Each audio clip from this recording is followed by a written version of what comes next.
Sa kaugnay na balita, wala umanong magiging problema ang mga mining company kapag formal lang umupo bilang kalihim ng Department of Environment and Natural Resources si Gina Lopez. Ito ay ayon kay incoming Peace Advisor Jesus Dureza.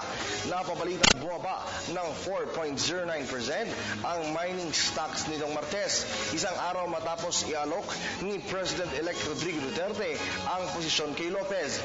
Hindi itinanggi ni Dureza na nabigla talaga ang industriya ng pagmimina dahil dito subalit tiniyak niyang walang magiging problema ang mga minahan kung susunod sila sa mga patakaran at batas hinggil sa pagmimina.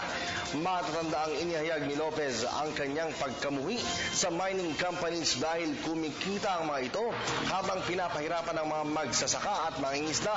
Nagsalita rin si Duterte laban sa nakakasirang pagmimina at nagbabalang kailang sumunod ang mga kumpanya sa environmental standards kung hindi ay mahaharap ang mga ito sa kaukulang parusa. Nanawagan din si Duterte ng isang comprehensive review sa mga pribilehiyong ibinibigay ng pamahalaan sa mga mining company.